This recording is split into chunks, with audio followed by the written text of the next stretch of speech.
E aí pessoal, tudo bem? Olha só, antes de irmos ao conteúdo, quero te informar que aqui você encontrará os melhores cortes quando o assunto é saúde, beleza? Dito isso, peço que confira no link abaixo as melhores ofertas de livros sobre este tema na maior plataforma de livros do mundo, a Amazon. Eu lembro uma vez que eu vi um Reel seu, muito legal, que você estava comentando, eu acho que você estava no Flow, não lembro, e saiu um Reels de você falando das pessoas que têm uma dificuldade muito grande de fazer dieta porque elas estavam sob um estímulo muito forte de comidas hiperpalatáveis. Sim. E aí você comentou que a pessoa não... Foi um exemplo do morango que você deu. Tipo, a pessoa não consegue sentir gosto de morango, ela tem que botar chantilly.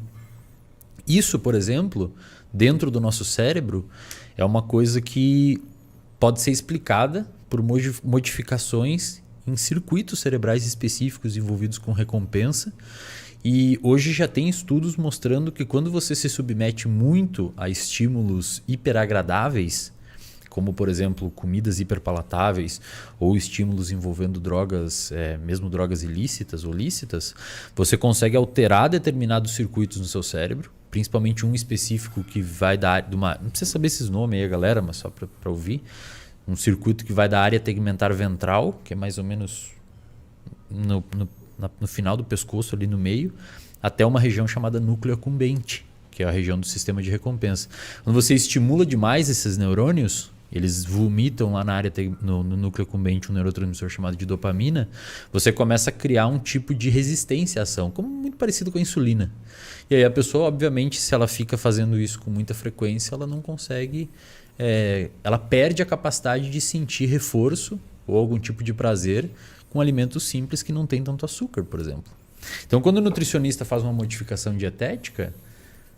Cai em depressão. Pode... Assim, eu falo o termo entra em depressão porque ele fica triste, cara. Eu já vi pessoas obesas falar assim, a minha vida acabou. Você tirou tudo que era mais importante da minha vida, que era que a você comida. tirou a comida. Você é a única fonte de reforço. E você tá dando comida pro cara. Eu tive um projeto, o Maurício lembra, né, Maurício? Eu tinha um projeto que eu fiz de obesidade no meu canal. E assim...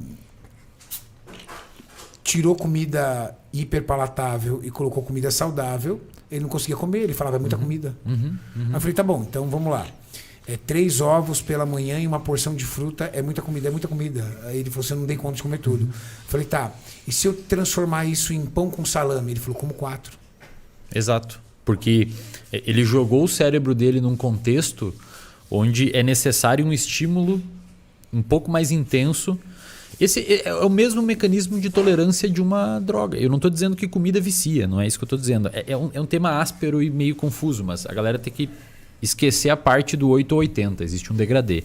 Eu não estou dizendo que comida vicia. Isso não existe.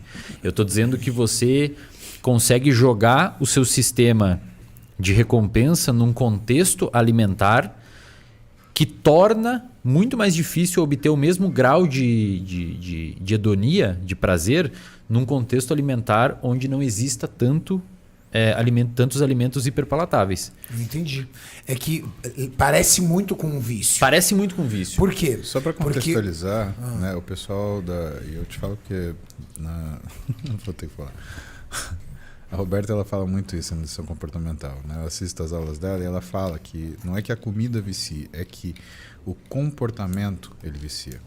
Você tem aquela satisfação trazida pela comida. Então você vicia na recompensa, não na comida. Exato. Né? E entenda que é como se a satisfação da comida viciasse. Então você procura sempre uma comida que te traga satisfação, não a que te alimente.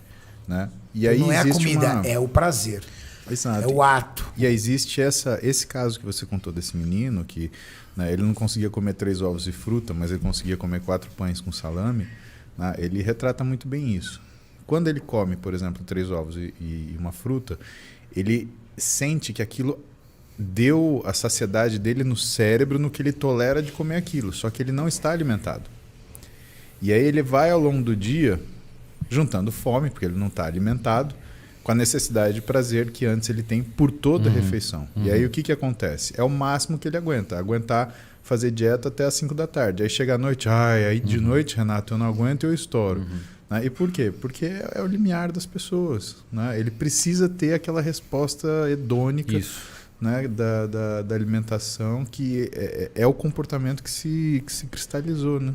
Se você pegar, por exemplo... assim,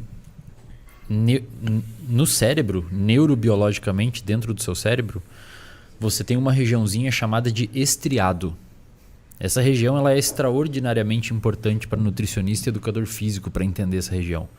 O estriado tem várias sub-regiões dentro dele, mas duas são importantes. O núcleo accumbente, que é a região envolvida por sistema de recompensa. Quando você dá um treinão, quando você come uma coisa muito palatável, quando você usa droga, é ali que é estimulado. E eu não estou dizendo que treino é igual droga, a galera tem que entender que atuam no mesmo lugar. Wesley, eu piso muito em ovos. Não, pau no cu de todo mundo. Então, beleza. Só explica isso aí. Então, beleza. Entendeu? Não, porque cada comentário, se você tiver que explicar, fica tranquilo. Então beleza. Quem não gosta de você vai continuar não então gostando. Tá ótimo. Então, foda-se todo mundo. Foda-se todo mundo. Vamos se fuder. Ó, e aí no lado do sistema de recompensa, tem uma regiãozinha chamada de estriado dorsal. Tá. O estriado dorsal é a região que a gente forma hábitos. Tá. É ali. E também é a região que a gente forma vícios.